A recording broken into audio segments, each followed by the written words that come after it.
Got some really cool background noise there, and it's that train horn's just going to keep going. But welcome, it is another episode of Scarves and Spikes.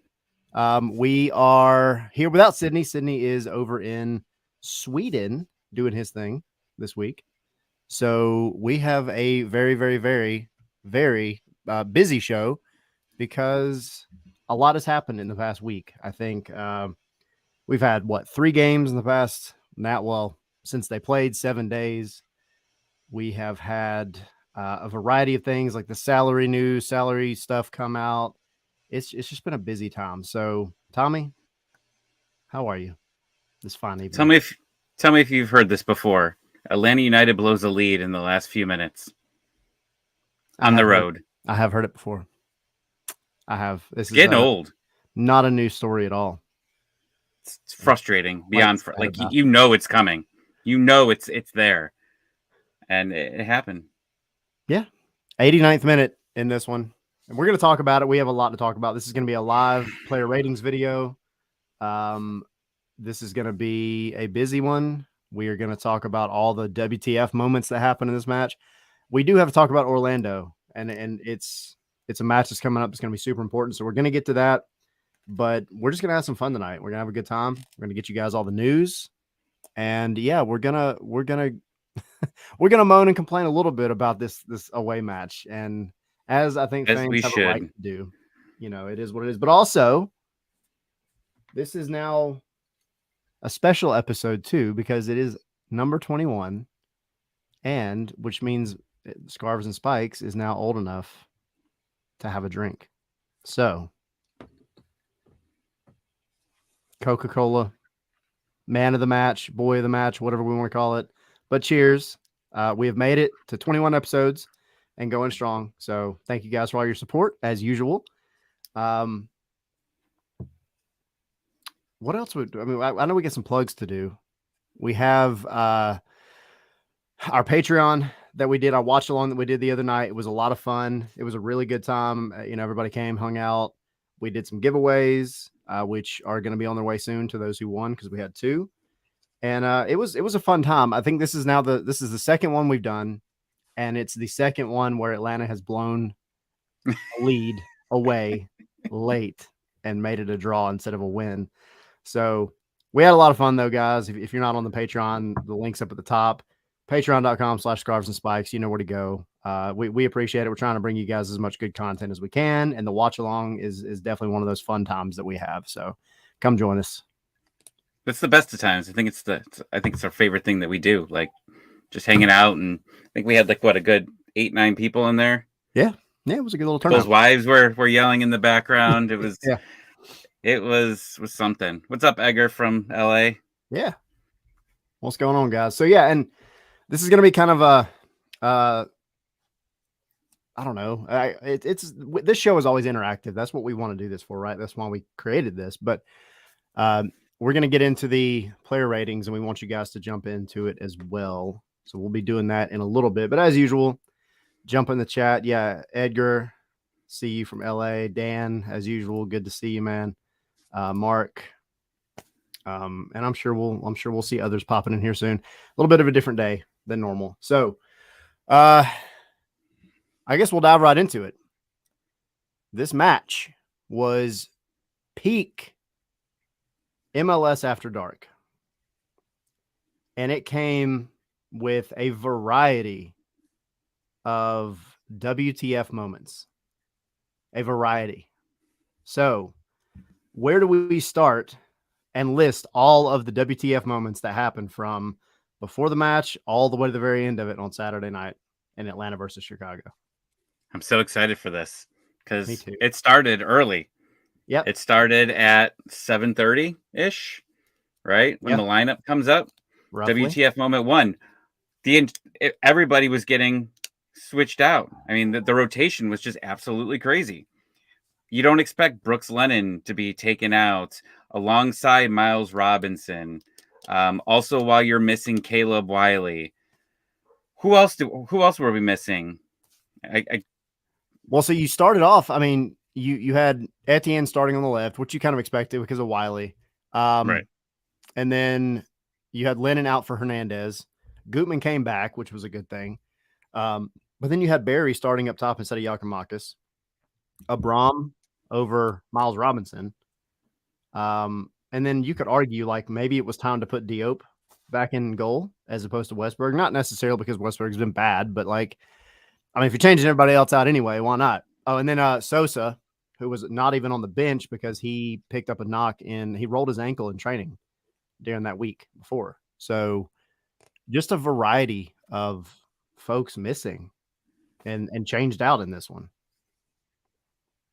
So it's frustrating. I mean, you didn't think they'd go full. Like, I understand you have Orlando coming up and it's a big rivalry game, but I think you try to limit the amount of moves that you make in one turn because you did this during the Open Cup. How did Open Cup work for you? Right. This was a much better result than the Open Cup, obviously, because you were a man up for a decent amount of time. Yeah. But I don't know if that was wise just to go full change. And look, I don't know how I feel about Westbury. I don't know how I feel about Brad Guzan. But I do know that what I've seen from Diop has been fantastic. Yeah. And I've seen him hold us in games. I've seen him win us games. I don't know. It feels like there's a pecking order and like they stick to it. They're going to stick to it no matter what. Like Brad Guzan's going to come back and he's going to start. It's his last season, right? Well, likely. It's probably his last season with us. So he's going to come and start. But I know Westberg made a huge save in Colorado against the Colorado game. Mm-hmm. Make a huge save there to keep it 1-0. But I don't know. Like Diop. He's the guy. I don't know. Yeah, I don't know if that was I was singing French or what. It was the Canadian version. I feel like he deserves the opportunity, and like I feel like other players have earned the opportunity, kept other people out. He's done that. He's done that for me at least, and I would have liked to see him stay here. And obviously, he's salty about it. I don't even know if we ever really talked about it on the show, but there was a Instagram post where he said like distribution, like question mark. And it was like him driving in a car, like looking, like making a face. Like, I think he's upset because I'd be upset too. I feel like he's earned it. Yes, distribution. Yeah, it's like that's what I saw, and he should be playing. So I don't know. I question that decision, but that was the least of all the decisions. But still, like that was the moment, WTF moment when we were trying to just like figure this all out. What is Pineda thinking here? Yeah. And then it got crazier. It did get crazy. And Bruno saying, do you guys think Pineda was like, F it, YOLO? Can't do worse than last week. I mean, I hope not. I think that you have to rest the guys like Lennon, who has played nonstop. I mean, you do need to rest Miles, who has played quite a bit. Plus, he had the one call up again earlier in the year.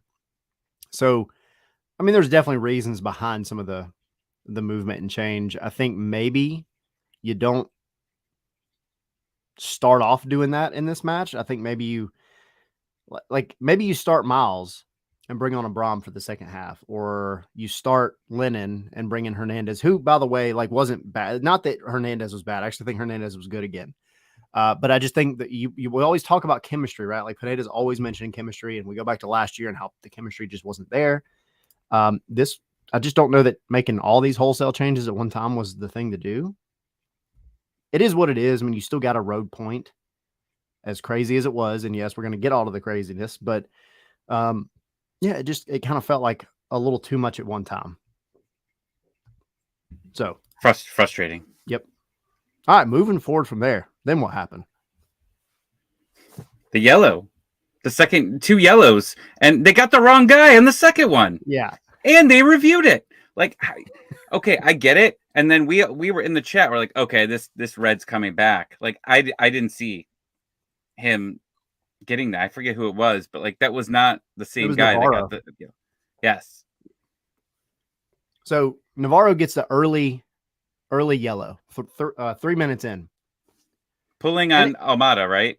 Yeah, and you could tell, like, all right, cool. The ref, he's going to start right now. Like Mendoza, he's gonna throw it out early, set the tone, because we all know what happened not even a couple of weeks ago, a few days ago, where Gutman gets, a red and a penalty for grabbing a shirt when Atlanta had their shirts grabbed all game long. So you thought, all right, he's going to set the tone early. So he gives Federico Navarro a yellow in the 3rd minute, sets the tone. You're like, all right, cool. Well, a lot of weird stuff happened between that and the 26th minute. And one of those things was Miguel Berry got on the end of a ball and drove towards goal. And you're thinking, okay, he's just at the top of the box. Maybe he's going to take a shot.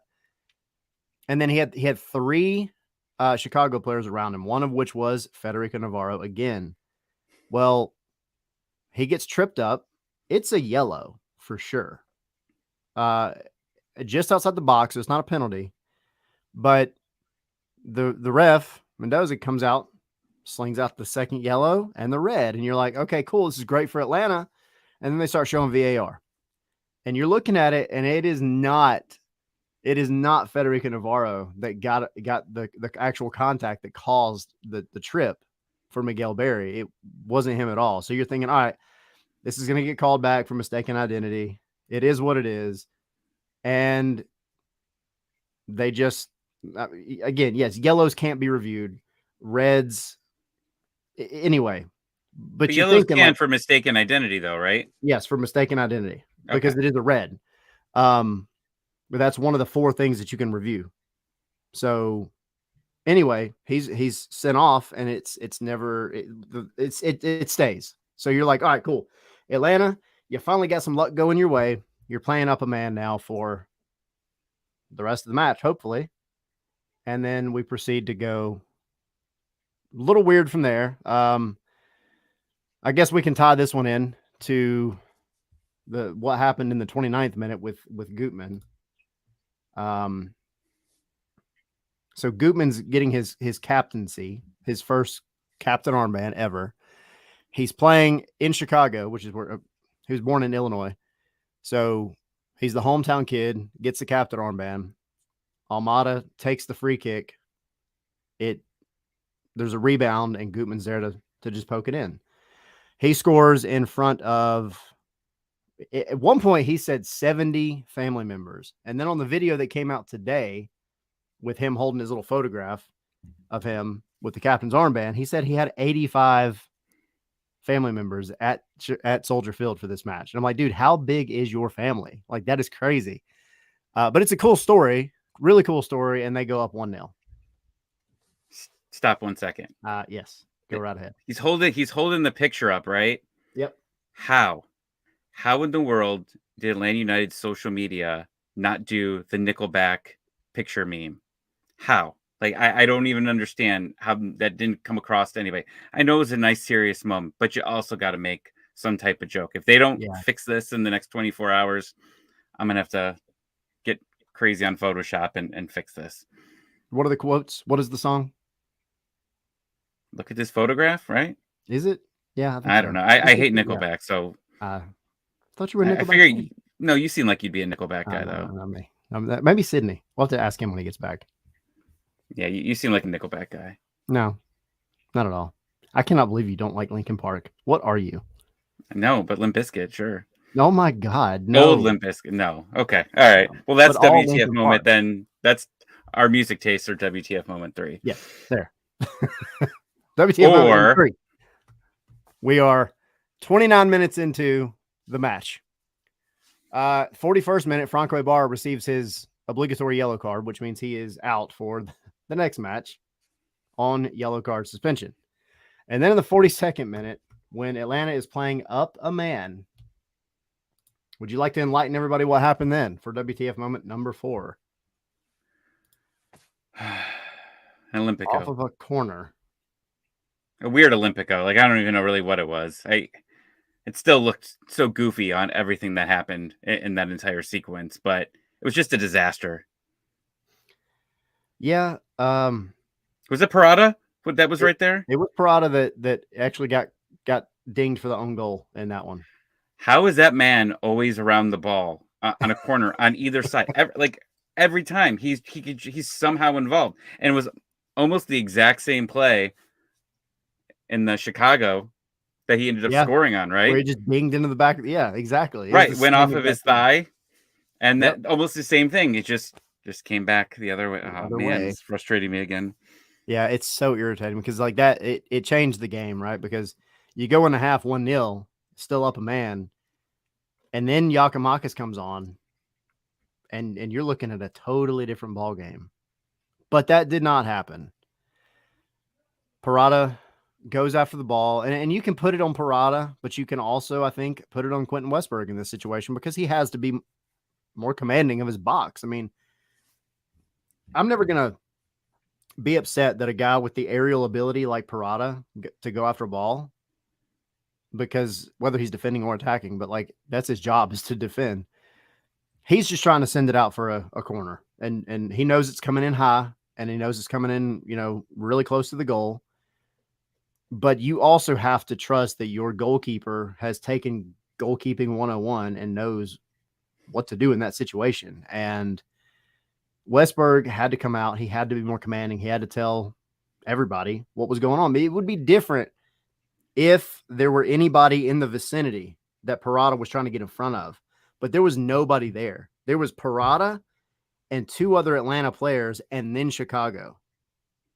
And so there was no reason to do that. Westberg, though, has to come out, has to just grab it. I mean, it was an easy grab had he come out and got it, but he didn't. So you go into the half 1-1. Still up a man, but 1-1. And I'll stop you there. Like Bruno said, like after the goal, we looked like we were the one playing with 10 players. Like you just never felt like they were comfortable with a man up, which was just odd. Like I know that doesn't happen often to these players on Atlanta United. We don't get a lot of red cards in our games, but it just didn't seem like they were prepared. They knew what they were doing. They just seemed extremely confused. And it didn't get better after they came back from half. It didn't look like that they were ready. And what happened next? Yeah, what happened next? So Giakoumakis is subbed on at the half, comes on for Miguel Berry.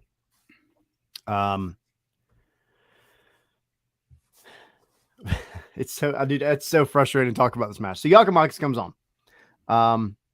We'll get to what happened with him later, but directly after the half, the 49th minute, Atlanta looking like they are suddenly the team that doesn't have the extra man on the field, and they get dunked on again. An assist by Kasper Shabilko, and it's Haile Selassie that puts it in the back of the net to make it 2-1 while you were up a man. And that was the point where I think I didn't say it on the watch along, but in my head, I was thinking, this is not good for Pineda in the sense that, like, there's no excuse here for this one. There's genuinely no excuse. As a team, you're practicing situations like this, either playing a man down or playing a man up to kill off games like this. It's not like they got a red card in the 80th minute and you got 10 minutes where a team can hold on or whatever. You got scored on twice while you had a man at extra man on the field. One was fluky and stupid. This one was just poor defending. And so, yeah, WTF moment number 5, the team just getting dunked on and not looking like they know how to kill a game. And they still had a whole half to go. Well, and they look better with playing a man down in New York than they did a man up in Chicago. Yeah. Go figure. Like that was just, I thought about that the next day and I was like, how can this be so upset? And like Coach B says, team chemistry and team dynamic is not there. They've hired somebody to help bring this team together. Pineda, I mean, it seems like Pineda is very open with the media, right? Like, Tyler, you go there, like, He tells you what they're working on, right? And it's still happening. Like, we're going to stop allowing these last minute goals. We're going to make sure that we work hard. And then it doesn't happen. Now, they did look good against Colorado. They didn't allow a lot of crazy chances or anything like that. And a lot of the chances Colorado had were really from far away, right? Like they weren't, just dominating in the box there. but still, it seemed off the entire time, and I think that was the most frustrating thing with it. Yeah. And you talk about that New York City match, and that was, to me, that almost just felt like a turning point in this season, because you had the red to go against Ibarra in that match. You're playing down a man, like you said. Then you go and score a goal. Giakoumakis does, because that's what Giakoumakis does. And then you unfortunately can't see that one out. But you understand it in that one, right? Like, you're down a man. It sucks, but you're down a man. You at least had a draw. Like, that was a well-earned draw in New York. But since then, barring the occasional good game, since then it feels like the whole chemistry of the team has kind of started trending downward. And it doesn't seem like they're coming into these matches with the same confidence they did against New York City in that away match. I don't know that it has anything. I don't know if there's a correlation between like the team and that match, but to me, that match is always sticking out to me this season so far as the one that just seems like you had that really, really good form of Atlanta in the first part of the season. And then now what we've kind of seen, where this is really inconsistent. You never know what you're going to get. It's so hard to predict anything about the team. Kind of mindset. It sucks, but you have to figure out a way to fix it. The coaching staff has to figure out a way to fix it. And I think if Pineda is doing what he's talked about, which is, hey, if you're not bringing me the type of intensity that we got against Colorado, then you're on the bench. Then cool. That's a step in the right direction for sure. But like, you have to stick to that. And if one of your star players comes out there and isn't giving you that kind of intensity, then you're gonna have to stick to your guns and say, no, like, you're not coming out and playing on this team if you're not going to bring what was brought earlier this season. So I'm going to stop you there for a minute. A couple things. First off, with your last thought, this team has no depth right now. You've got suspensions, you've got people injured, you have people away playing for the United States. You don't have the depth to really say, I'm going to bench you today, because it's just not going to work. So that's one. And then, Bruno asks, is this on the coach or the players as far as like the team chemistry and not working together, and just the team kind of being dysfunctional at times? And the part that upsets me the most on Twitter is it seems like it's the narrative, right? Like, things aren't working, it's Boca's fault. If the team's not playing well, then it's Pineda's fault. And you haven't really seen much blame on the players. And I will say that I thought, especially in the Colorado game, that team had a lot of intensity. And that was like the complaint, right? That we said, and then Pineda said it. This team wasn't intense enough. They didn't seem like they were really involved in the match. You get that. And then you go into this game, and I don't want to say the intensity wasn't there. It was just sloppy. And you made some moves, especially at the end, to try to get things together. And still, it ended up just being off, right? Like, people were blaming Abram for some of these issues. And I don't even know if it was Abram. But like, that's just a situation where it's like Abram and Parada. I think they played in the Open Cup together for a little bit. Yeah. Oh, yeah. I mean, okay. I want to see Abram and Miles. I want to see that next week, because defensively things aren't working right. It's not. We're scoring the most goals, but we're scoring or allowing the most, right? Or second most, whatever it is. Second most. Either way, it's bad. It's not working. How bad is Abram in practice that you can't start him against Miles Robinson at this point? Parada is not doing anything that is beyond, okay, yes, he can score on some corners. Okay, but he's not doing enough to me to say, hey, we are allowing a lot of goals. We need to do something different here. Why don't we try Abram and Miles Robinson together and see how that works? I am going to be very upset if those two aren't together at the Orlando game. You got to try something different at this point.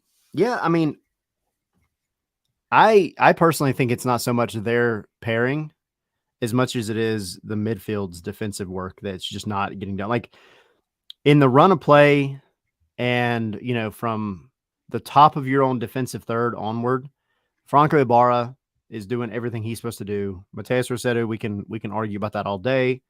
Defensively, though, when it comes to the play in and around your own box has not been good enough from the midfielders. I called it out on the watch along, but it's been going on in multiple games where the other team, whoever it may be, will work their way up into your box, and there is always a late run by somebody because your midfield is not picking up that late run to the top of the box. And that's how Colorado almost got that goal in the last game, the one we were talking about where Westberg had to, lay on his head, stretch out completely to save it. That was because none of your midfielders picked up that late runner, and that continues to happen. So, I don't put all of it on the center backs. I mean, there's somebody's back that has to step up back there and keep things organized. And that's, I think, where one of your bigger issues is.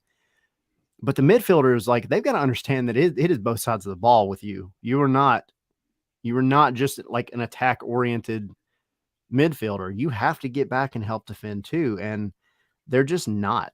They're not getting back and providing, I think, everything that you need. And they have moments of good for sure. But there's just so many silly little mistakes. And I think if they go back and look at the film, they're going to see this big gap that is created when a team is fairly able to quickly get the ball forward, usually on the wings on both sides of the box. Atlanta will shut that down all day.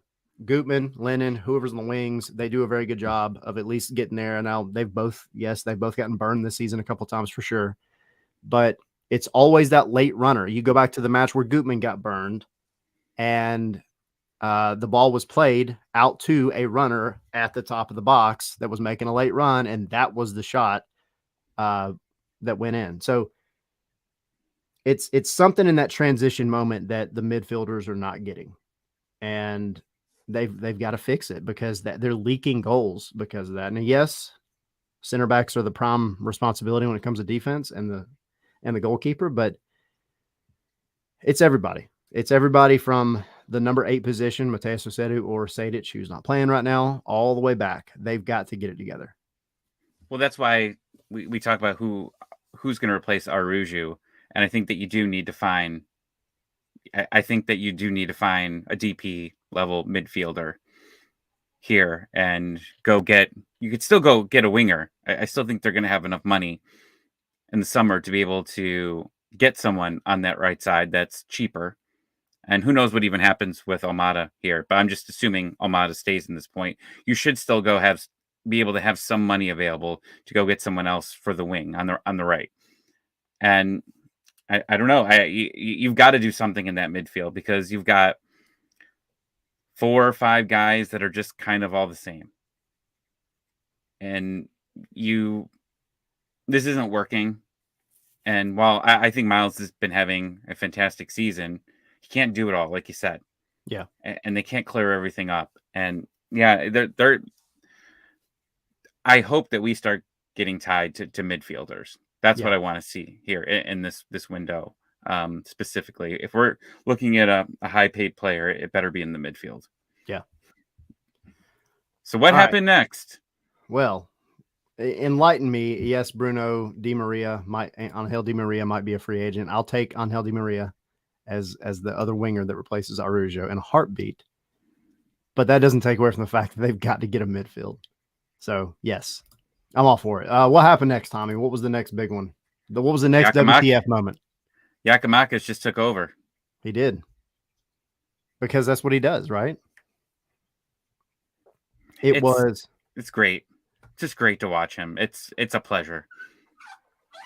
He wills the ball into the goal. So 6 minutes after the goal that put Chicago up 2-1, he gets on the end of a ball, assisted by Gutman, our hometown guy, and makes it 2-2. So you feel better at that point, but still, like you got back to a draw, and it still felt really frustrating because you're like, we should never have been in this position in the first place. So, but yeah, Giakoumakis comes on and does things. He goes and then finds a second one 10 minutes later. That one was assisted by Almada, but yeah, I mean, he makes it 3-2. The guy comes on and in the span of essentially 20 minutes does so much at that number 9 position that I don't want to compare, but it feels like Joseph in 2018 because he's just doing the job and he's doing it very, very efficiently and effectively. And he's right now the most efficient goal scorer in MLS. When do you become worried that he's not starting? Against Orlando. If he doesn't start against Orlando this week. Yeah, I mean, because I think there's an argument to be made with this week and being very careful with the hamstring and trying to make sure with the 3 matches in 7 days, you're not pushing them too hard. You're using them when you need to, which feels like all the time. But you do have to rest them and let the hamstring get better because you don't want to go through this every 2 matches all the way to the end of the season. Right. But he's got a week now, a full week to rest. If you don't start him this weekend against Orlando, that is going to be the first thing I'm going to ask Pineda because I'll be there. I'll be there at the Orlando match. So that'll be to me very telling of something. I don't know what. I hope it's just if that's the case, I hope it's just, hey, they see something. There's something with the hamstring. We just don't want to push it because I mean, I could accept that if they can see stuff that we can't, obviously, which they do. But with the information that we have now, if he doesn't start against Orlando, then I'm like, what are we doing? That's fair. So, and to be fair, I was expecting him. Bruno, I see you. I'll bring that up. To be fair, I was expecting him in this match to start. So it was a little weird. Go back to what we talked about earlier with all the changes, Miguel Berry starting. I thought that was a little odd, but bringing him on at the half is okay, I think, because if you are really trying to make sure he's okay with that hamstring, I do get it. You still gave him 45 minutes, and he gave you way more than he probably needed to. He gave you probably what he wanted. And to be fair, he had an opportunity at the end of the match to make it out of reach for Chicago and just unfortunately couldn't put it away. That probably should have been one of his easiest ones that he had. He didn't think he had enough time. Yep. So, yes, Bruno, I will tell that real quick. We'll add that in as a WTF moment. The next WTF moment, Tyler gets rid of his good luck charm. Chicago scores right after that. So on the watch along, we were graced by the presence of my baby girl, Stella, 8 months old. And Atlanta had gone down. And I think it was when it was when they went down 2-1, right? And Stella she came over there to hang out with me. So I'm holding her and she's chilling. She's relaxing. She's watching the game. She's watching everybody on the computer. Like, what are we doing? And Atlanta comes in and scores. Right after that, it was when Giakoumakis scored that goal. Well, my wife comes up. Had no idea about any of this conversation. We're talking about how she's a good luck charm. She's this, she got Atlanta back in the game. Superstition, right? And she comes back downstairs. She's like, all right, I got to get Stella. She got to put her to bed. To be fair, it was like, I don't even know. My wife is texting me now. It was past her bedtime in all capital letters. It was well past her bedtime. So I'm like, no, I don't want to give her up. Like, she's the good luck charm. Well, she goes to reach in and take her. And as she's just being lifted off of the screen, everybody on the watch along is like, no, don't let her go. And then we saw what happened. We drew a game that we should have won. So I'm sorry, guys. I let Stella go. My bad. That's why it was a draw and not a win. I hope you held that against her the entire weekend. Your wife, not your child. Not Stella. No. She's defending it to her death. Stella had to go to bed, so we'll get her back next time. All right. What is the next one? What's the next WTF moment? What do we have? My keeper. Diop got a yellow while not even being on the field. How? He said some magical words to the fourth official. And I don't know what it was. I wish I knew what he said because it had to be bad. But for him to come out of not only the first row of benches, but the second row of benches, to come down, to get in the ref's face, say something. It was on that throw in that they had. But he got into it. And the head ref, Mendoza, comes over and throws him a yellow. Guy, backup goalkeeper, not seeing the pitch, and he gets carded. Just pure MLS after dark. I don't know what else to say. I wish I knew what he said to him, but I should have been starting. That's probably what he said. Hey, or distribution. Maybe he was yelling distribution. Or he was saying another word. He was calling the ref something else that begins with a D.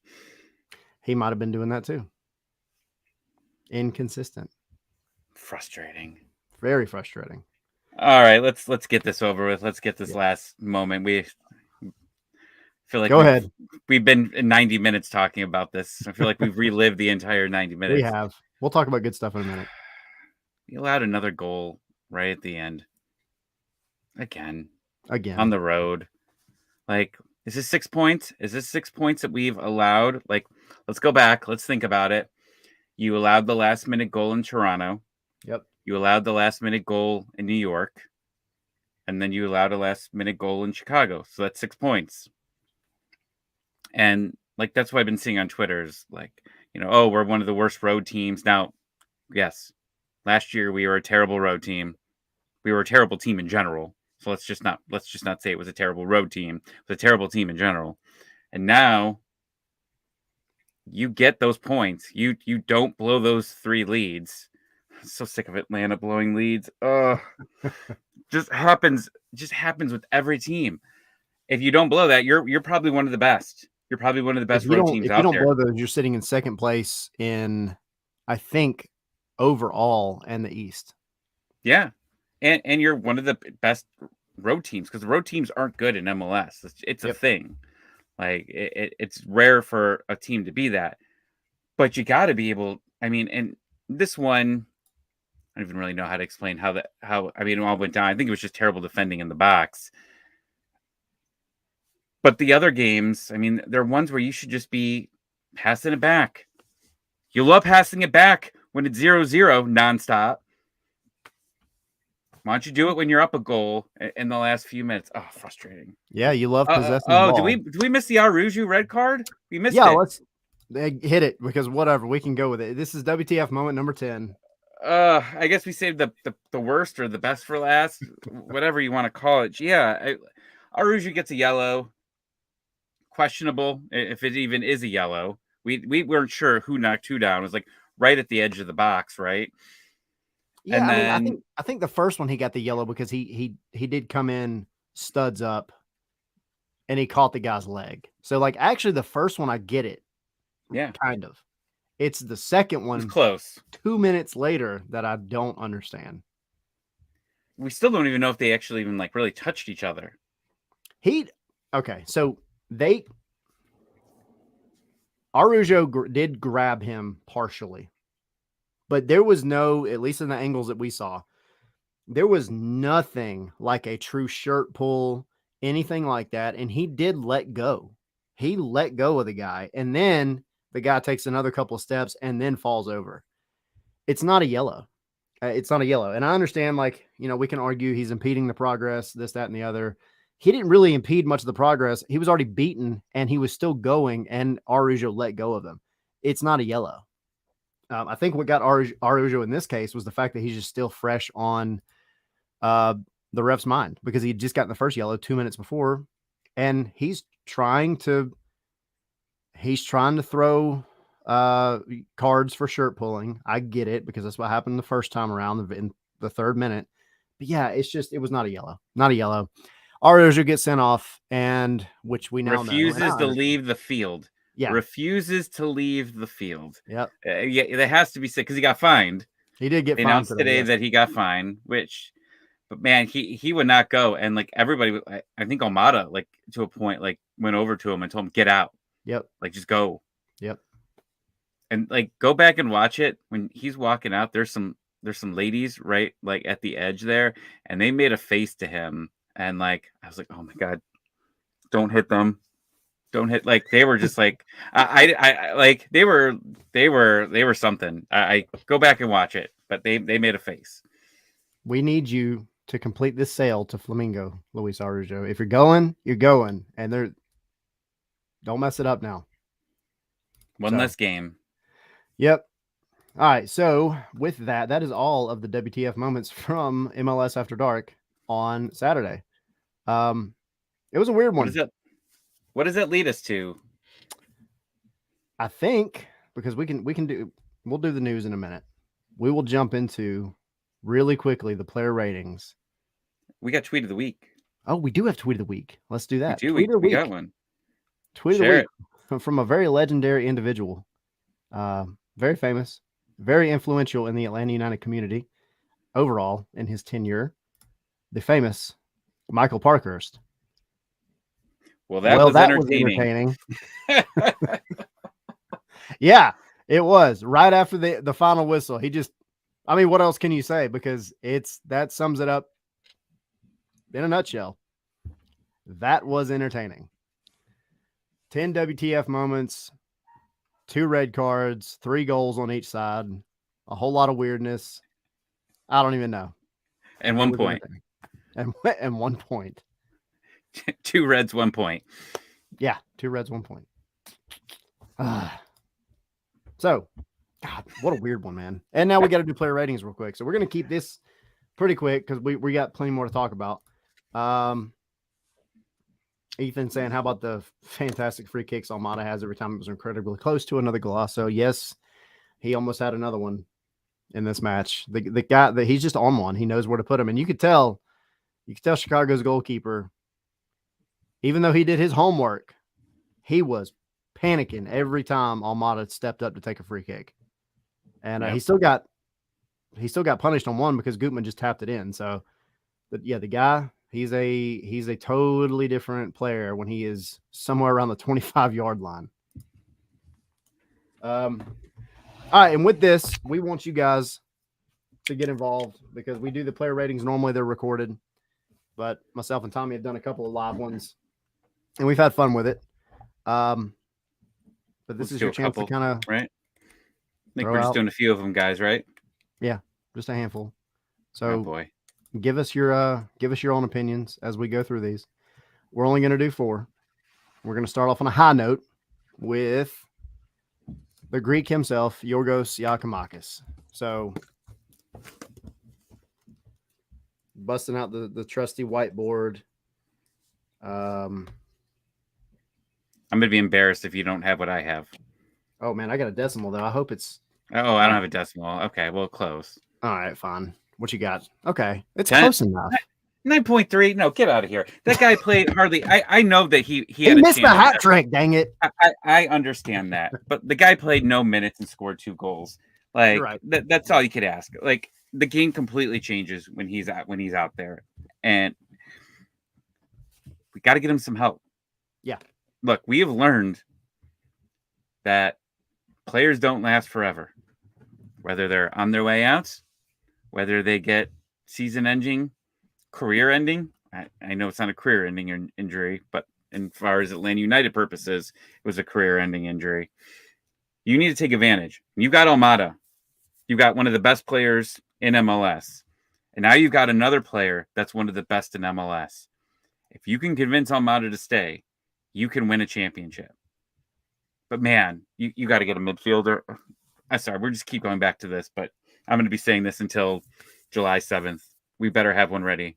I hope so. Because I don't want to have this conversation for the rest of the season. Oh, we will. We will. Yeah.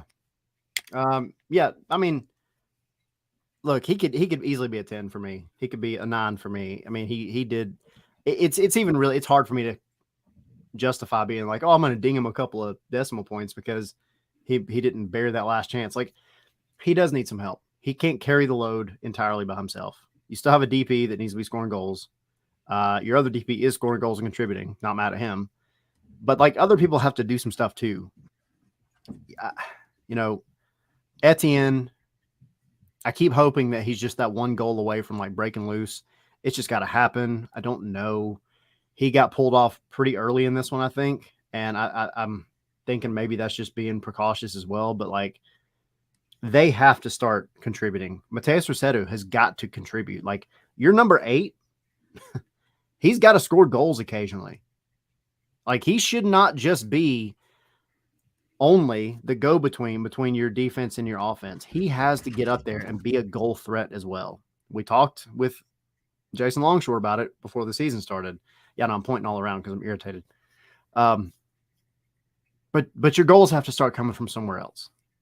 And right now they're not. But Giakoumakis, he's doing everything he's supposed to do and then some. And I can only imagine how many goals he would have had he been starting all the matches we expected him to start in. So I just hope he becomes the new father of Orlando this weekend. It would be pretty big. Yep. All right. Next one. Oh, who we got? Okay. Nobody said anything. That's okay. Now I'll say what did the mob give him? The Fought Mob gave him.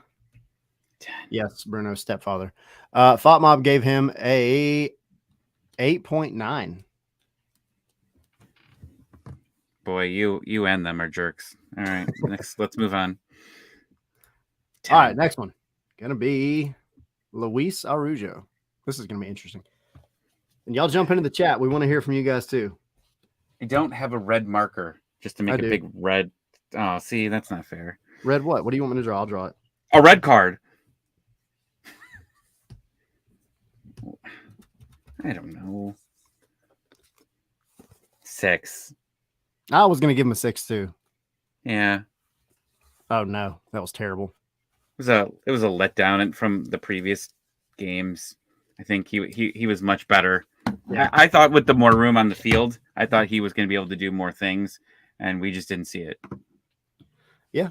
I think I was kind of hoping that this was going to be the match after you find out that he's going to Flamengo. He's gotten really what I think he wanted. He's going back home to Brazil. I was kind of hoping he was going to play where he didn't have any pressure. And he just didn't stand out to me a lot in this one. I mean, and now granted, the red card I think was BS 100%, but like you still got to get some numbers. You still got to get goal contributions somewhere. And it's just not clicking. Hasn't clicked. We're not going to argue about it. We're not going to debate about it because he's on his way out anyway. But it just wasn't great, in my opinion. Not at all. Fought Mob gave him an even 6, actually. Yeah, right. Jimothy giving him a goose egg, a 0. Bruno giving him a 7. And then Mark jumping back in on Giakoumakis, saying he'll get more than 20 goals. He'll be at or near 30 if he starts getting games, which is definitely a possibility. Every time Giakoumakis goes down, I feel like he's out for the year.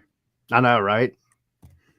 I don't know if that's just what he does because like he doesn't seem like to be that type of guy. Like he just seems to be like, like he's Groot, like he's strong and he's just, he's going to get right back up immediately and keep playing. He's not going to sell it. So then my question is he actually still hurting? Yeah. We'll find out if he starts. Yeah, because he went down for a moment in this one and we were kind of like, why is he staying down so long? Like there's not going to be a call here. Can you get up and like what's happening? So you don't know. I mean, maybe genuinely freaking hurt and didn't want to, but it just seems like every time that's a thing with him. Like he takes a good hit and it's like, are you good, bro? Like, what are we doing? Like, are you really hurt? Yeah. I mean, in the chat, PTSD from Joseph, he sells it. Like, is he though? Like, that's the question we need to know. We don't know enough about him at this point, but is he selling this? Yeah. Maybe, hey, if he can keep doing it that way, maybe he's going to keep the refs on their toes and they'll never know. So maybe he'll get some more call to go his way. I don't know. I don't know what else to say, but it is worrisome. 100%. All righty then. Next one. Hometown guy, Andrew Gutman.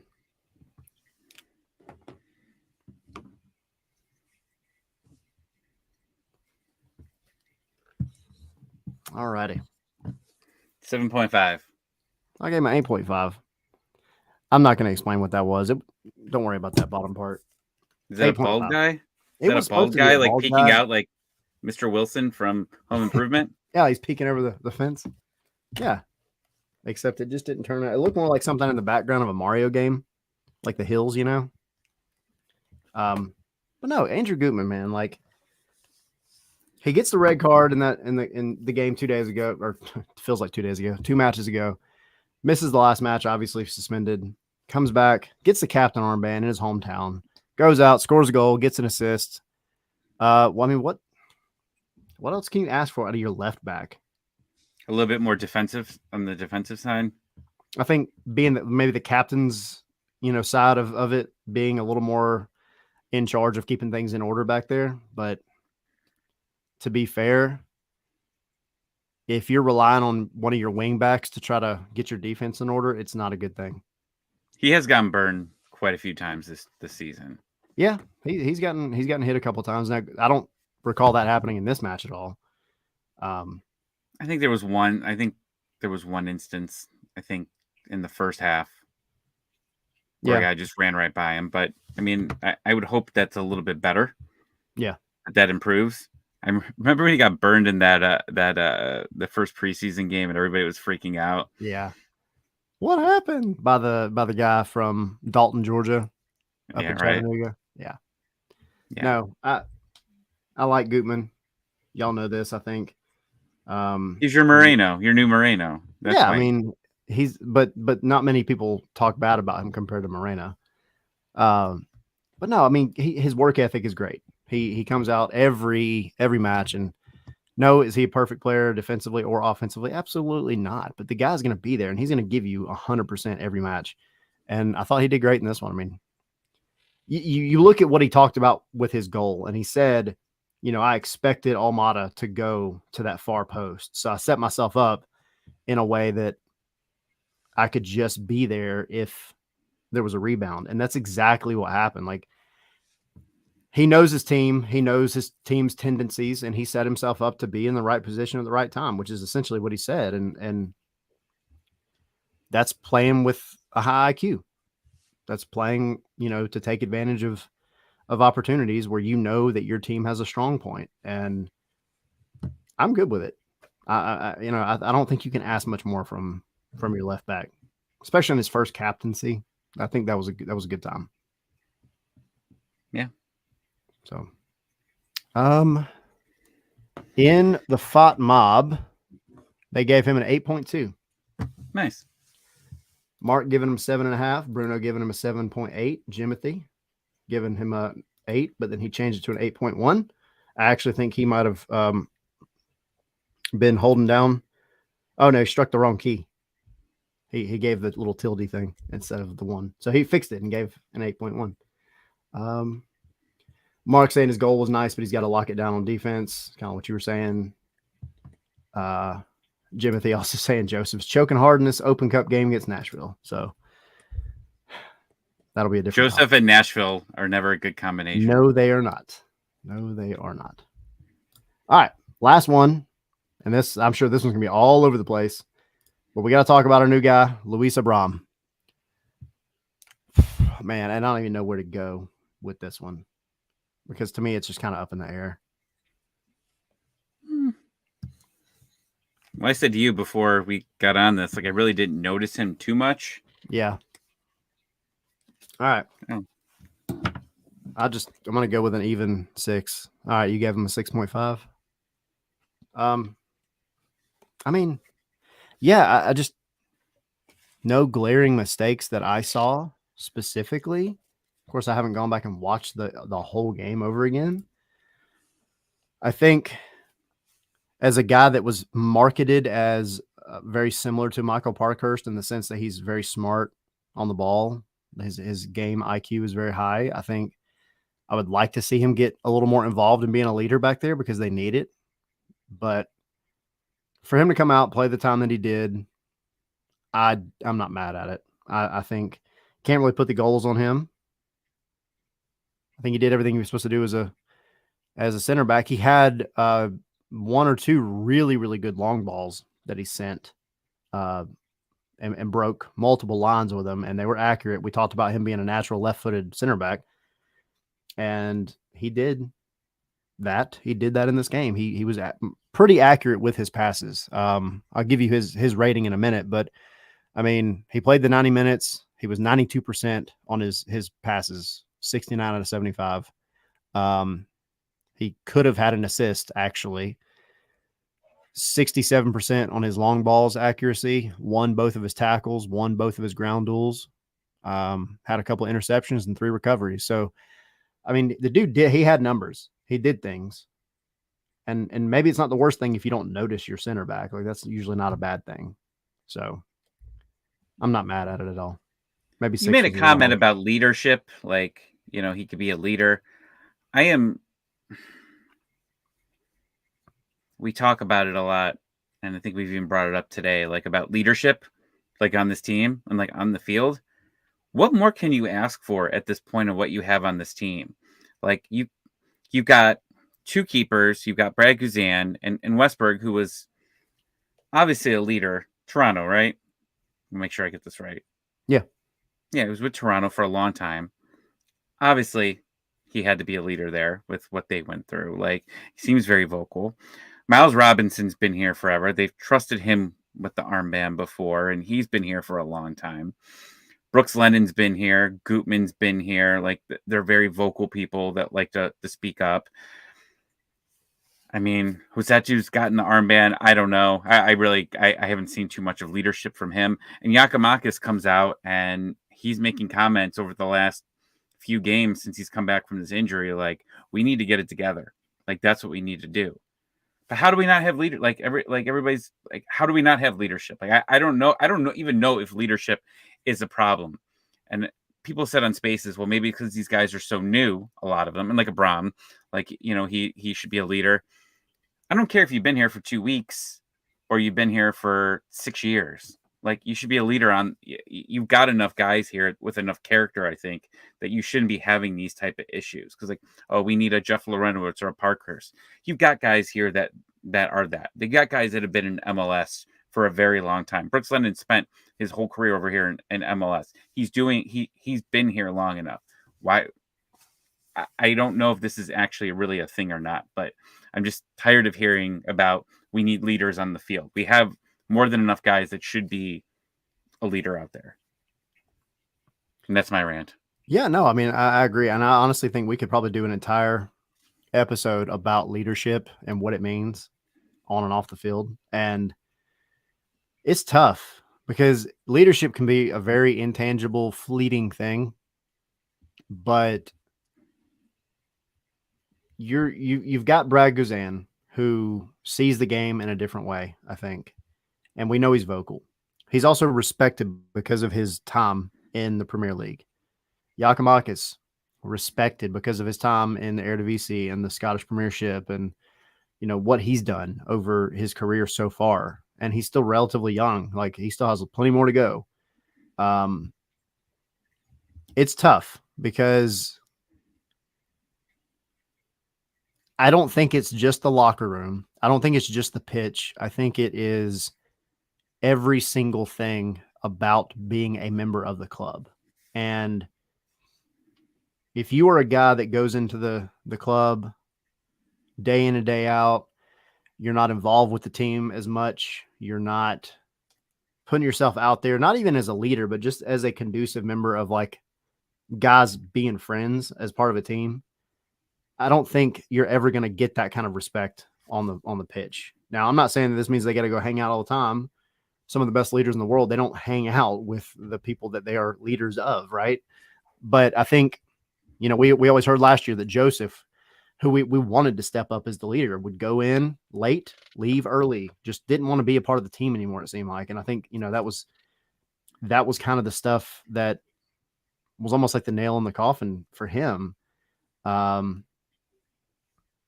It's hard to put your finger on. I don't know, but it does feel like there is a disconnect between the goalkeeper and the front in terms of organization. And we always say leadership, maybe we throw it around too often, but you feel like leadership should be what is organizing everybody on the field. You look at like a Nagby.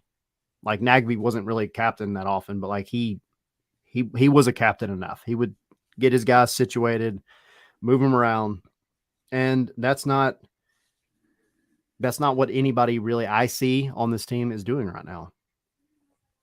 And to be fair to guys like Gutman, like you're not playing a position where you should have to be captain. I mean, it's not about the position you play, but like an effective captain, a guy that people need to be listening to, needs to be somewhere in midfield or as a center back where you're moving up the pitch and you're seeing things from behind looking forward. Anyway, that's that. Like you said, that was your rant. That was my rant too, but who knows? Somebody's got to step up and do something. In the chat, Luis Abram getting a 6.5, a 7, a 6.5 from Mark, 7 from Bruno, 7 from Jimothy. Bruno also saying, I've seen Abram play for a long time. He said, whoever told you he has the same IQ as Michael lied to you. He is good, but he isn't that amazing.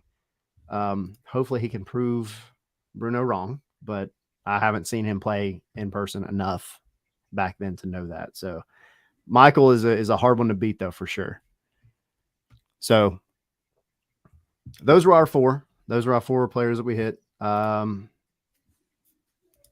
Good quick one. Thanks for everybody getting involved. So now enough about that freaking game. We're an hour in and now we can move forward. We can play the game now. Couple of cool things happening in the world of Atlanta United this week. Number 1 being Caleb Wiley is playing for the USA. And I see your shirt. And he scored. And he scored today on the easiest tap in that he may ever have in his entire life. But I don't care. He scored. Price of the brick is going up. I'm here for it. As a team, they've looked, they needed a very late goal to get the win in the first match. This one, they got going in the 66th minute, I think. Wiley started the first game, and he was actually one of the highest rated players in the first match. This one, he got subbed on, and he did well. He scored a goal. It was a free kick that Brandon Craig took, which is, I think it's funny. Brandon Craig is one of your center backs, and he's been great in this tournament so far. Brandon Craig is also the guy. If you guys remember, I wrote an article for Stars and Stripes FC, the website that is alongside Dirty South Soccer, covers the men's national team, all the national team. He's the one I did the interview with a couple months ago where he talked about this tournament coming from the Philly Academy. So he's another one of the Philly prodigies that are coming from up there, but he's been great in this tournament. Well, he has the free kick from Almada territory and it's on target. Goalkeeper just gets a fingertip on it, pushes it out, and it hits the post, bounces back to the middle of the box, and Caleb Wiley's there to tap it in. And so he's now gotten over 90 minutes or right at 90 minutes played and a goal in the U20 World Cup. So what else can you ask for from your 19-year-old winger? More goals. More goals. Yes. And hopefully to get back and do all this same stuff for Atlanta United again. But proud of him. Super happy to see. Great for Atlanta. Great for him. It's going to be great for his career. I'm just super happy to see it. I mean, I don't know what else you can say. And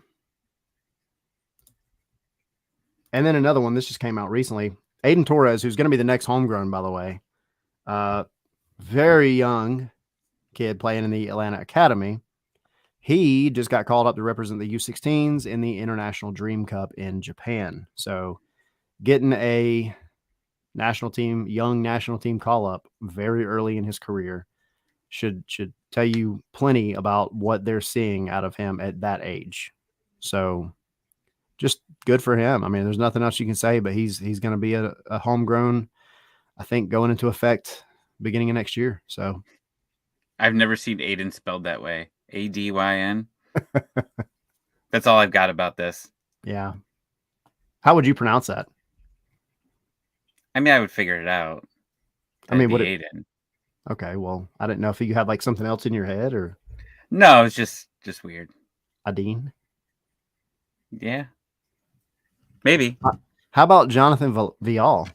Who, that one's a strange one because it's spelled like Jonathan. There's no H in there anywhere.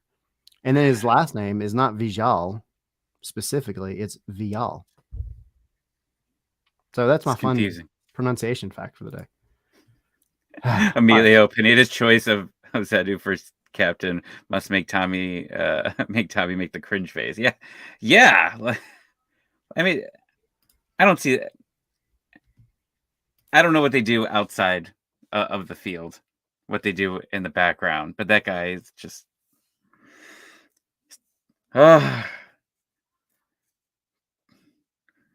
Just wait until November, maybe December if we make MLS Cup, and then it's over. If we make MLS Cup, I know. So November, we're making playoffs. There's hope. There is hope.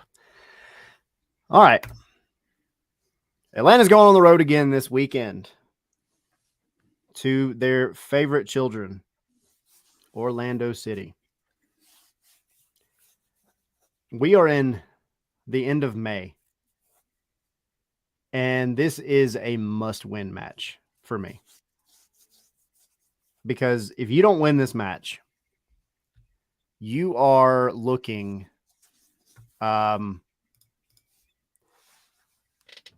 you potentially could drop all the way down to out of the playoff spot, depending on how other results go. You're in fourth right now at 22 points. Unfortunately, so plenty of other teams below you also have a game in hand on you, but whatever, we'll take that out of the equation. You lose this and Orlando wins, obviously, then you essentially swap places, depending on what Philly and DC do. So because they're at 19 points, you're at 22. So they at least bump up to tie you. Now they would stay probably below you unless they score a crap ton of goals. But it's way too early in the season really to be looking at this kind of stuff. But at the same time, like, you can at least hang your hat on the fact that you are fourth in the East right now and have been for like the past 4 weeks, even though you shouldn't be. You win and you keep yourself looking pretty. Again, depending on what New England does. And that's where it's also important, because then you go and you play New England at home.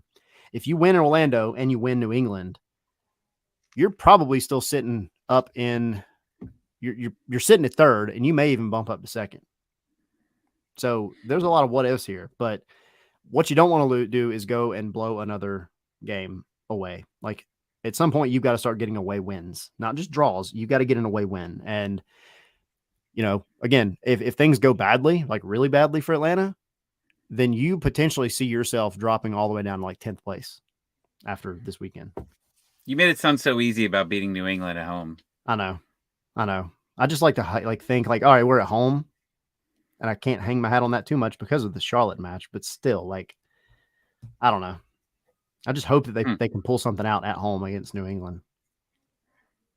So who's not available for this game? Let's start there. Yeah, this is going to be fun. Because this is a list. So we don't have Aruju. Yep. We don't have Ibarra because he's going to be out. Card accumulation, right? And then this is going to be the tricky one. Depending on how things go this week, you might not have Santiago Sosa because of the ankle roll that he suffered this past week. And we know how they're being with injuries. So he got hurt in the game, because I think you said practice last time. I remember Joe Patrick saying he took off his boot after the midweek game and it was completely swollen. So he's been hurt now for a week and a half. But I think he actually rolled his ankle in training that like after that too, I think. Oh. Because he definitely got hurt in that game. Yeah. Either way, it's not good. Then you have Sadic out as well for, I don't even know how much longer, but they said a few weeks when it first happened. So unless Ozzy Alonso magically comes back, your midfielder. Huh? Could he? I mean, I think so. He's been in practice for for like 3 weeks? Yeah, 3 or 4 weeks. So the potential's there. It would be a really, really good time for him to make his reappearance for sure, because you're not going to have most of your midfield. You right now, as it stands, without him coming back, you don't have a true central defensive midfielder. Like, you might be thinking about pushing Luis Abram up to that spot and having a back two of Parada and Miles.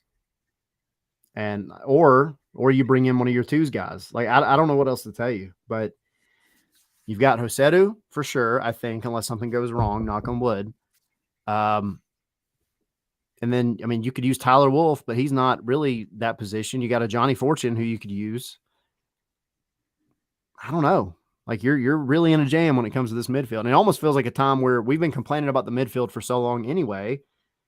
Maybe this is where you just do something weird, do something different, do something like Ted Lasso and let's ride. I don't know. I feel like you have to at least get Alonso available at this point. Even if he comes in after, 30 minutes, 20 minutes, just like you said before, as a closer. We need an opener. We need an opener. We do need an opener. We don't have an opener. Yeah, Ethan saying Machop. I mean, Machop is the guy you can stick anywhere. Firmino, definitely a good shout. Firmino might score you a goal because he likes to do that, playing at that position. Emilio said, let Pineda play. Absolutely. That's a good call. Position too. Yeah, it's going to be interesting. So now that you know who's going to be available, how do you roll out a lineup in this one? Giakoumakis needs to start. Yep. NTN on the right. Machop on the left. Yeah. Or you could do Brooks Lennon on the right. And NTN on the left. That's thinking outside the box. Yeah. Right? Like that's definitely thinking outside the box there. But I think people have been asking for it because Brooks is moving up anyways. So put NTN on the left, put Lennon on the right, Hernandez in the back with Gutman. The midfield, who the hell knows? And then Robinson and Abram, and then Dio. Dio. He's not going to start. Pineda's become very predictive. Like I could predict what he's going to do, and I don't see him. He could talk all he wants about benching players. I just don't see it here, unless his name's Marcelino Moreno.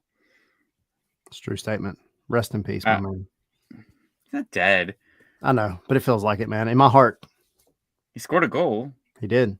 Everybody's been scoring goals. It's been on Atlanta United in the past week and a half. Yeah. But no, the midfield, you're going to have to get creative, 100%. But the dream would be Ozzy coming in and doing something. Yeah, I think it's interesting because I think if you do Brooks Lennon as a winger and Hernandez as your right back, and then you do Gutman on the left and Etienne on the left, you then have two guys who, now granted, Lennon still likes to just take that direct run all the way to the end line. He's very vertical, and he'll send in the cross, while Etienne is still going to be a little more, willing to take guys one-on-one in and around the box, and that's fine. But you get a little bit of a different vibe than what you got when you have Araujo over there. So I think like Hernandez is always going to be more defensively present, I think, than Lennon, because that's just the type of player he is. He'll pick his moments to try to get forward, but they're few and far between. So, he still fits into the system for sure, because obviously Pineda wants his backs to be goal scoring threats. Gutman, we see it all the time. And Hernandez has been that before.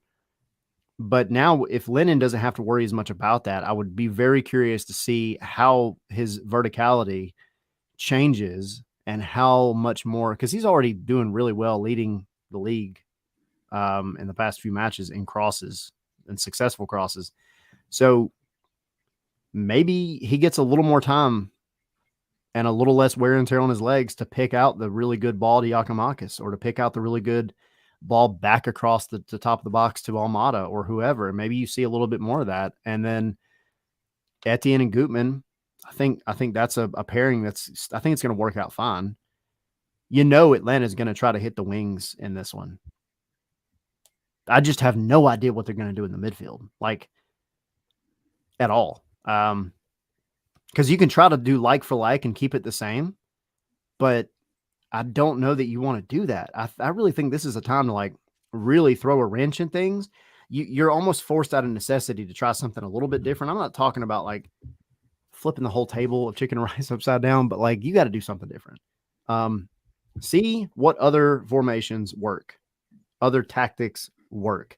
Do you do a back three? Do you have a back three where one of them, probably Miles or Abram, pushes forward a little bit more to act almost as that defensive midfielder, and then you have a lone holding midfielder of Josedu, and then of course you'll have Almada there. Almada likes to come from the left traditionally anyway, as much as he can, so he can get that ball on his right foot and take shots. I don't know. I really don't know. So it's either going to be really good or really, really bad. I don't know what to say. What was his nickname? He was the tactics master or whatever. And in Seattle, prove it to me, because I haven't seen it. I haven't seen anything dynamic here. And like, you remember some of those like games in Seattle, and I think Pineda was still with that team, but remember when they like started all those kids, like they started like 5 players like under the age of like 18, and I think they ended up getting the win. Yep. I haven't seen the tactics master since he's been here.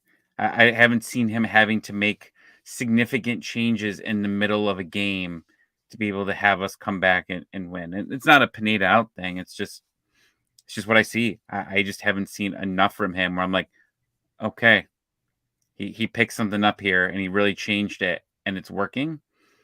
I haven't seen that yet. And I guess that's where I am mostly frustrated, because I mean, that's what we were told. And maybe Schmetzer just lied and wanted him off the coaching staff. I don't know. Like, he's got to start proving it here that he's the guy for the future. But you keep going back and just questioning Pineda in general by the end of this year. I think that the rest of the season is huge. And like, I guess I'm not saying anything like earth shattering here, but I'm just starting to question a little bit more about how the changes he makes when things aren't going right, how it gets better.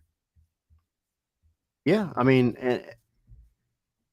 we always go back to the argument between like sticking to your guns, sticking to what you really want your team to do and how you want them to play, and then being pragmatic. And it's the age-old argument. How do you fix that in this situation? Because you know what your team wants to do. You know that he wants to run them out as a 4-2-3-1, and try to get your wingbacks involved, have your attacking 3 get involved, your striker get involved. The problem right now is your 3 in that situation, really on a consistent basis, the only one that's getting involved in terms of scoring goals anyway is Thiago Almada. Your right and left wingers haven't really been, I mean, besides Caleb Wiley, haven't really been incredibly involved. So you do something like and I see it in the chat too, and I kind of mentioned a minute ago, but you do something like a 3-5-2. I think it changes things up a little bit. Of course, you're not going to stick like Araujo's out. So I wouldn't mind seeing Etienne play up a little higher. You're going to have Giakoumakis, I hope, starting, but you shore up the back a little bit. And this is not like a game day decision. This is something you need to be drilling right now. So I would be curious to see, but like if you do a back 3, you got Miles, Prada, and Abram's on the left. You probably put Miles in the middle because he's the most athletic, most athletically gifted. You put Parada on the right, and then they pick and choose at the moments they can move the ball forward and essentially become that defensive midfielder and link up with Josetu or your wingers on the outside, and then drop back to defend when the situation arises. It allows your wing backs, depending on what side of the field the ball is on, to get forward a little bit more and not have to stress out as much about the defense. I think it also solves at least partially the problem that I was talking about earlier, where you have these late runs into the box from the opposing team and there's nobody there to pick them up. So it's a gamble, right? Like anytime you do something different, it's a gamble. But also, like, I don't think trying to just force fit like a Johnny Fortune in is the thing to do, because he is an 8 or a 10. He's not going to be your Ibarra replacement or your Sosa replacement. Like, really, there is no true replacement for that position right now. You can try to make a midfield out of the midfield guys that you have, but if you're trying to keep it the same, you do not have a CDM waiting in the wings that's really going to be what you want. I mean, you can start, again, throwing center backs up in that position. This is a moment when you wish you had George Campbell still, because he was that. I think some of the other center backs could step into that position, but you got to figure something out in this one. And I don't think sticking to the traditional 4-2-3-1 and playing it the way that you have, I don't think that's the way in this situation. So are you saying Orlando wins? No, they better not. I'm going to be there. I'm going to be so mad if I go to Orlando and they lose this match. How long of a drive is it for you? Well, so here's the deal. We're going to Sarasota first. I've never been to Sarasota. I've been all over Florida, but I've never been there. So that's like a 7-hour drive. Or 8 maybe. And then it's like an hour and a half or 2-hour drive from there back to Orlando when the game happens. So Friday I'll be there. So if we want to factor in all the travel, we're looking at like between 9 and 10 hours probably. What would a normal just straight drive? Straight drive, 6 hours. Okay. I can't complain, because I was going to say, if you're complaining about driving there, I mean, I drove a long 2 hours to watch a 6-1 beating. Yes, you did. Of Columbus. Talking about that earlier with my wife, and I was like, man, I just really hope they don't do what they did when Tommy went to that game, because that was terrible. Yeah. Yeah, so, that was fun.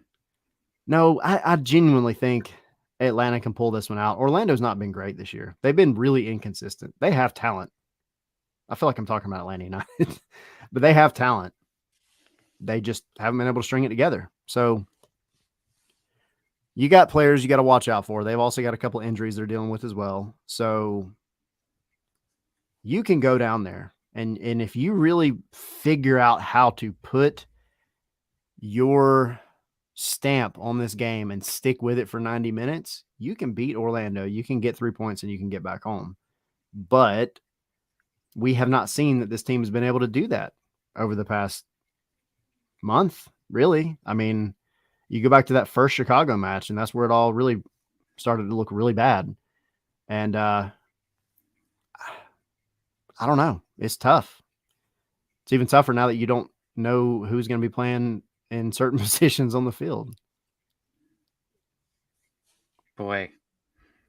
Ibarra being out, Aruju being gone. Wow. Yeah, I want to say that Orlando's going to win 2-1. Really? I don't have. Again, there's a lot of moving parts. You're going to have at least. Well, you don't have to, but I think you at least have 2 players that are going to have to play out of position. Okay, who would you think would be? I still think Brooks is going to play up front. Yeah. I still think Brooks is going to be. I think that's the answer, because I think Hernandez has been good. I don't think you should take either one of them out. Let Brooks back in, refreshed. And then somewhere in the midfield is just going to be awkward. Something's not going to be right. No, I agree. So it's going to be off for sure. But again, you kind of have to hold your hope on the team doing something different out of necessity, and maybe it works. And then maybe you have at least some confidence in the future when you have to change things up that your team can do it. Right? And hope is what kills you. Yes, it is. Ted Lasso coming out tonight, by the way. 2 episodes left? Yeah. I wasn't a big fan of that last one. It was okay. You mean the one with no Ted Lasso in it? Yes. Yeah, that one. We got to do a Ted Lasso episode. We really do. We really do. Yeah, 2 episodes left. Should be coming out in a couple hours. So fun fact on this one. Orlando at a plus 125 to win that one. Atlanta at a plus 200 to draw at plus 230. What do you think? Orlando Agree, win. disagree? I think it's fair. I think it's fair. I think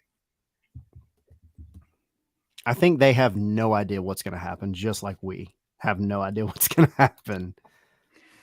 There's only been one game, like on the Vegas side. I know I've mentioned before, like it's legal in Ohio to gamble, where they had Atlanta as huge underdogs in Charlotte. And I remember saying to my wife, I'm like, I want to throw my entire 401k on Atlanta United that game. Because like Charlotte was just so bad and like we were looking good. But since then, I mean, I've bet against Atlanta recently and I've won some money. Unfortunately, it's just the way it is with them. Like you kind of know. I want to see if Giakoumakis starts. I think that you're looking at something totally different. If it's Barry again, and you're just seeing a limited amount of time of Giakoumakis, even though we've seen what he can do in short periods, I still think that it might already be out of control at that point. Yeah, that's how I feel. I think you got to come out strong. I think you got to come out with Giakoumakis and try to get a goal or two. And it's got to be somebody else besides, like somebody besides Giakoumakis or Almada, really. I mean, I'll take an Almada free kick from the 25 and have him get another goal of the week. But they've got to start coming from elsewhere. They have to. Like at some point, they have to. If Brooks Lennon's playing the right winger, please take some shots on goal. If Etienne is playing left, which I'm sure he will be, I'm not mad at him because he's trying. He's getting there. Pineda's been talking about how he's been happy with his play, and I mean, maybe this last match wasn't one of his better ones, but I also didn't feel like he did anything inherently wrong either. But if he can get out there and have a good game, that makes a big deal, and I think that'll be a big change. So, because it almost feels like, and knock on wood, you almost feel like it's inevitable from Giakoumakis at this point. He goes down there and gets a goal or two, you're looking at a totally different conversation. But I just don't. And yeah, Mark, we've had 10 different goal scorers this season. The problem is they're so inconsistent. They're not, I think, like as a film crew, like if I'm going back watching some of the matches where even Araujo scored or somebody else scored, it's one of those where it was like a set piece with Machop Chol or something who's, ridiculously tall, or just fluky, maybe not fluky, but just kind of an oddball one. But you have Giakoumakis, who is like, what he's doing. You know how to at least try to prepare for him. You know how to try to prepare for Almada.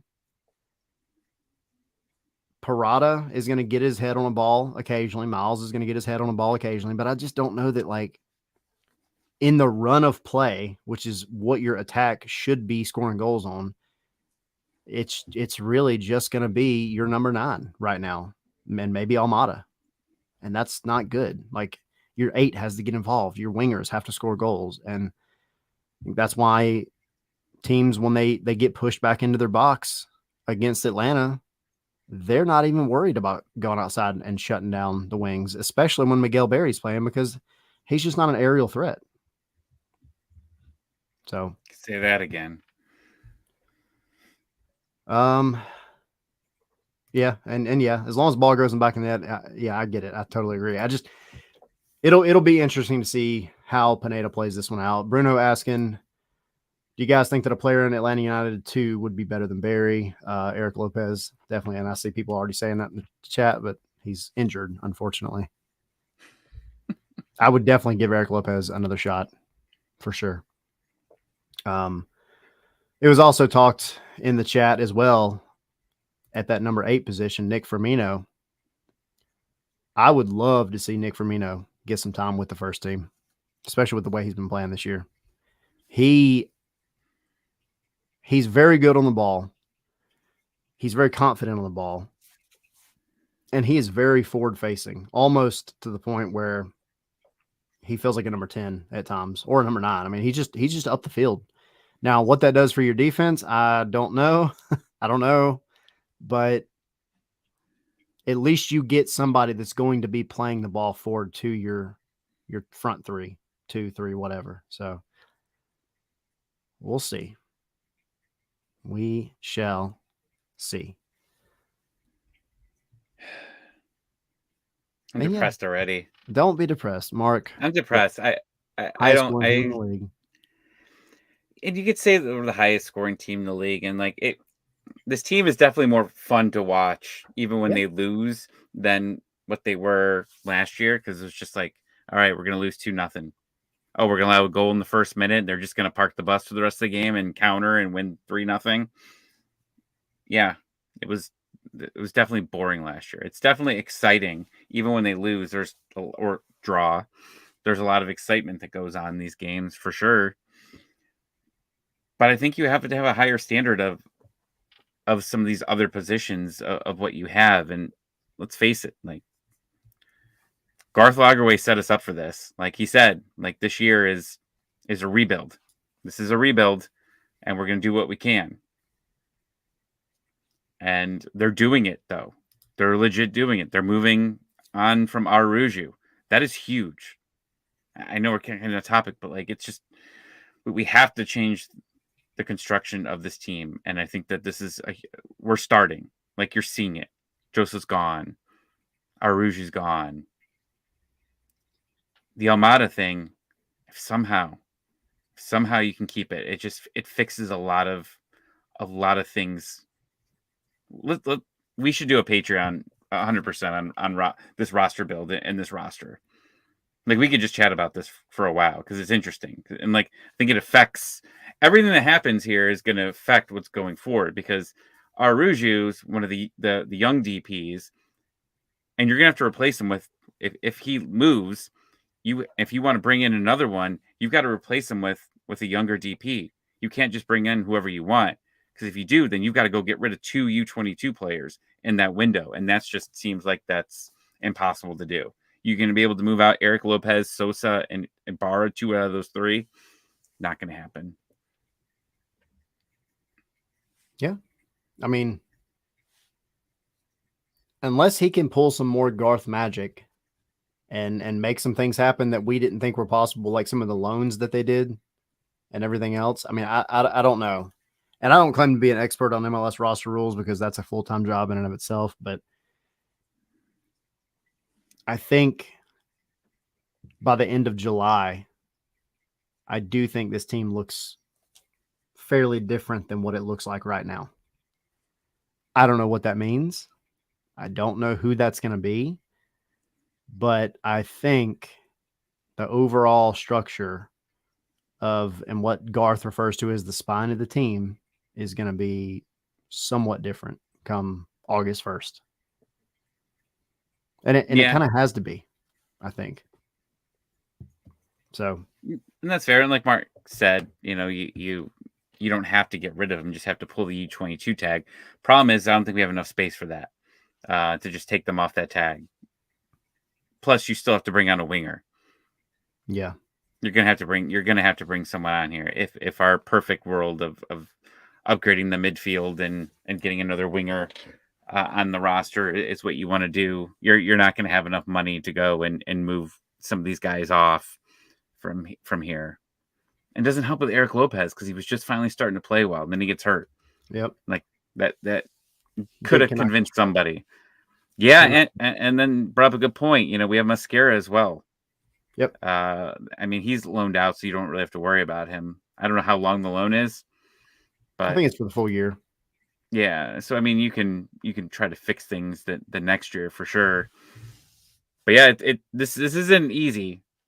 This was never going to be easy for Garth and Boca to fix a lot of the Boca mistakes, for sure. Yeah.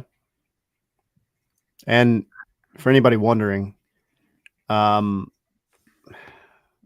not been getting a bunch of time. He got 4 minutes on May 8th in a 0-0 draw against San Lorenzo. Before that, he played 26 minutes against the Millonarios, 14 against Vélez Sarsfield, 27 on March 11th, and 45 on March 6th against Boca. Yeah, we'll see. They're doing the Pineda thing where they're slowly building up his time. We'll see. We'll see what he does. I don't know. So really quick, fun facts, I guess, if you want to call them fun, for this Orlando match. Obviously, Atlanta, you're talking about leading goal scorers in general. They also haven't won an away match in their last 6 matches. And if we want to take the Charlotte one out of that, we could go into a lot worse stats in terms of their away record. Almada, number 1 in big chances in the league. Orlando, this is some positive vibes for Atlanta. Orlando is ranked 16 in goals scored per match. They're only scoring just over a goal a match. So figure out the defense. Let Giakoumakis do his thing. Let Almada do his thing. And you got a chance. But the big factor in that is the defense has to play defense. Well, that doesn't matter. But they haven't kept a clean sheet in 5 matches as well. So they can be scored on. So you're saying there's a chance. Yes. And going to be in Orlando. The good luck charm will be there. So Stella will be making her appearance, at least in the city of Orlando, to bring Atlanta, hopefully, an away win. And if they win against Orlando, they only need one more away win to beat their record from last year. As sad as that is. All right. Final thoughts. Anything else we got to cover? I feel like I'm missing something important, but I don't know. What's your prediction? Oh, yeah. I didn't do mine, did I? I'm going to go...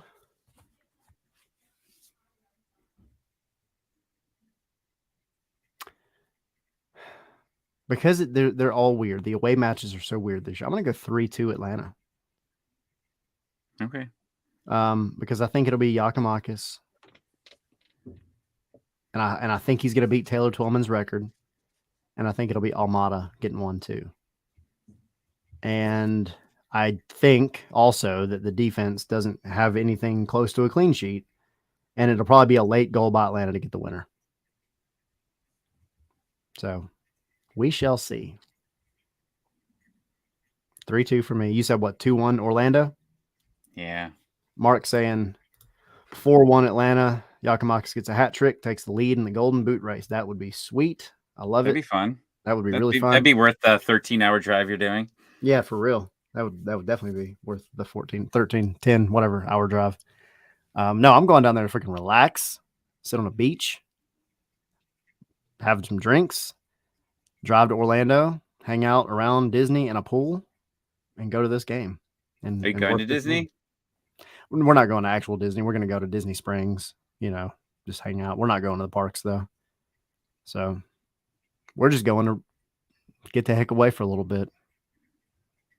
And I've never been to Exploria, and I've heard it's not the best stadium in the world, but I also don't get to go to many away matches, so it's the perfect opportunity for me to go, and I'll be working it. I'll be doing stuff for Scarves and Spikes and Dirty South as well, but we're going to be staying 5 minutes from the hotel, so why not? They just got to win. They just have to win. I need you to bring your positivity. I'll be there in spirit. All right. Well, that's all we got, ladies and gentlemen, as usual. So this is a Tuesday episode, a little odd.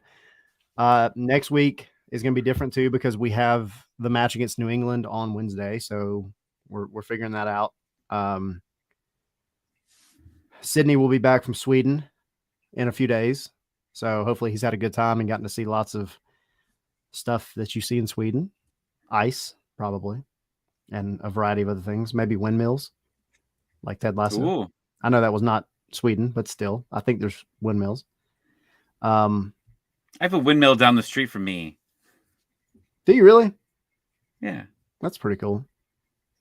You take a picture of it and send it to Roy Kent? I can. Yeah.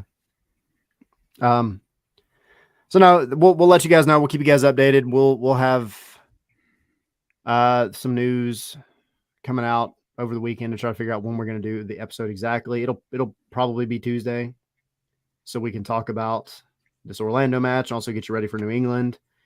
And this is the point of the season where things start getting weird with the schedule. So we've got, a handful of midweek matches, and of course the League's Cup is in a couple months. All that's rapidly approaching.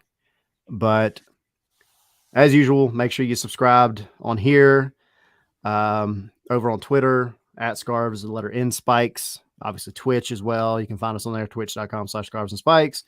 Patreon up top, patreon.com/Scarves and Spikes. Pretty easy to find us. If you type in Scarves and Spikes on Google, it is no longer an old lady knitting and making things out of yarn.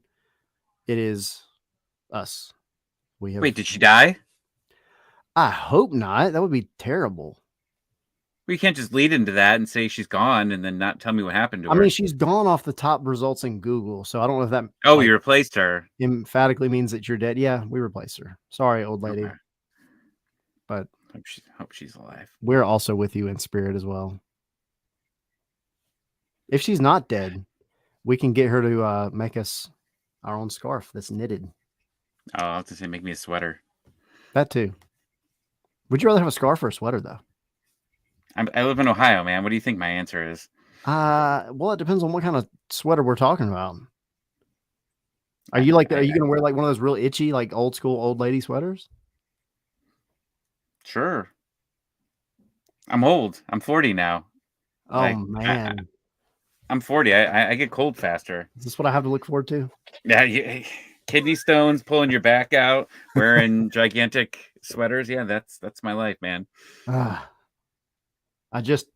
birthday was 2 days ago, and I'm not looking forward to any of that. No. I want nothing to do with that. Well, you'll be here soon enough. Well, on that note, now I'm going to go cry myself to sleep and eat my Sour Patch Kids. So it's been a good time, guys. We appreciate it. As usual, y'all keep an eye out on the Twitter over on Patreon as well. We're doing stuff over there, and y'all hit us up, and I will see you guys live from Exploria Stadium on Saturday. It's been a good time. Don't get in a fight. Don't get in a fight. I'm not going to get in a fight. Not with those fans, especially. Your oldest son's going to. Well, okay. First of all, I think it was my middle son that you were referring to, the one that was yelling and screaming at the Open Cup match. Yeah, that was my middle son. Okay. The little bit of a Napoleon complex. I got to give my shout out to my oldest son because his birthday was right before mine. No, my middle son has a little bit of reputation at Fifth Third Bank Stadium now because he decided to let loose to the point where my wife had to pull him off the front of the stands because he was yelling at the ref. So good for him. Hope that means I'm being a good example. Well, we'll have him on as a guest if he gets permanently banned. Oh, that would be. You tell his story. Never mind. I'm not going to say that. He is my son. Yeah, special guest, Raiden, to chat about his anger. All right, we've devolved into strange territory. We don't want to go back to our real lives. No, Thanks for hanging out, all. We appreciate it. I don't want to go back to the game that we just lost. So, in this universe, that game still exists. So, change it Saturday, Atlanta. Please. Yes. We will see y'all